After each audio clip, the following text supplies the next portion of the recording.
Fans of the LPGA Tour are familiar with the name Morgan Pressel. A major champion and Solheim Cup fixture over the last decade, the 26-year-old is one of the most consistent players on tour. Uncharacteristic poor form at the start of the year led to a swing overhaul, and the early results have been impressive. She's posted a couple of top 3 finishes and equalled the course record at the Kia Classic with a bogey-free 64.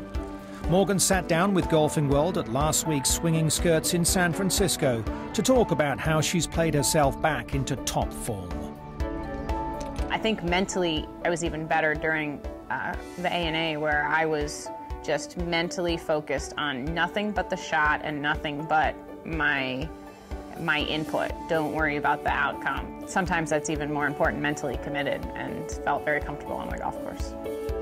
Back in 2007 at Mission Hills, aged just 18, Morgan became the LPGA's youngest ever major champion, a record she still holds. And this year she almost had another magical moment at the 18th, needing to hole out from the fairway as she made a late run for a playoff place.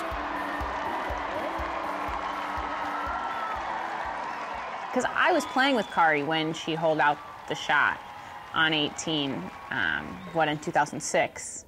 And I'll never forget the feelings. I mean, everybody was going crazy. I was shaking. It was a really, really cool moment. And I was like, hey, Rack, let's just hold this one out and give ourselves a chance at this playoff. She may have missed out on winning the ANA Inspiration this year, but as a past champion, she gets to attend one of the great nights on the LPGA calendar, the annual Champions Dinner. It's a gathering of the who's who of the LPGA Tour, and Morgan appreciates how special it is. The traditions of the last 40 years have just been unbelievable. And obviously the jump in the pond is something that every player wants to do on our tour, and the fact that I've had the opportunity to do that, and all of the past champions come back, and they understand the importance too of being a part of that club, and I think that is really special. It was neat to take that group picture, and we have representation from the tour from all different eras, and from the ones who really helped build it and helped create an event like the ANA. And they're the reason why we're here, to the ones who are the future of our tour, somebody like Alexi, and it's everybody in between. It's pretty impressive. The following week, Morgan attended another special event, the Masters, but this night was in recognition of her work away from the course. The Golf Writers Association of America presented her with the Charlie Bartlett Award, which each year honors a playing professional for unselfish contributions to the betterment of society. Being my first trip to Augusta, I've never been on property, never played the golf course, and my first trip being there because of my charity work, that is more special than anything. Like, that really, words can't explain like how that felt to be invited to Augusta for that reason. The Morgan Pressel Foundation was formed to help fight against cancer, especially breast cancer. Her annual charity tournament, run with the help of her friends on the LPGA Tour, has raised more than $4 million, and after 8 years, her ambitions for the foundation are stronger than ever. Really kick breast cancer's butt, basically. That's the goal. I mean, having lost my mother, I dream of the day that no young child loses their mother. I was 15, my sister was 12, my brother was 10, and it was a tough time for our family, and so that's my dream, is that no young child should ever lose their mother.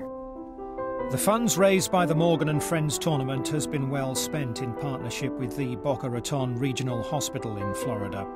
There's now a mobile breast cancer scanning clinic, and the Morgan Pressel Center for Cancer Genetics, which opened in 2013. Both have a lot of education involved, as well as, of course, state-of-the-art digital mammography, genetic family histories, and genetic counseling, and all those different things that go with mammography and genetic testing. But right now, I mean, it's all about letting people know that we have this available and you need to use it, because today, this is the very best way that we can beat cancer. I don't think there's any downside to getting a mammogram, especially if you think that there's something wrong, get it done. Do not listen to a doctor who says, oh, it's nothing, you're too young. My mother was 37, 38 when she was diagnosed, and I know a lot of women who've been diagnosed even younger than that. The Mammovan is perhaps Morgan's most personal gift to her community.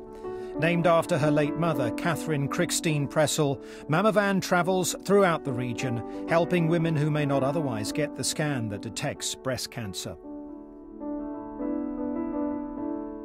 It really is out in the community every day. It goes to schools, goes to shopping centers, to business offices, and it has the same technology, the same state-of-the-art digital mammography machine that you would get in the hospital.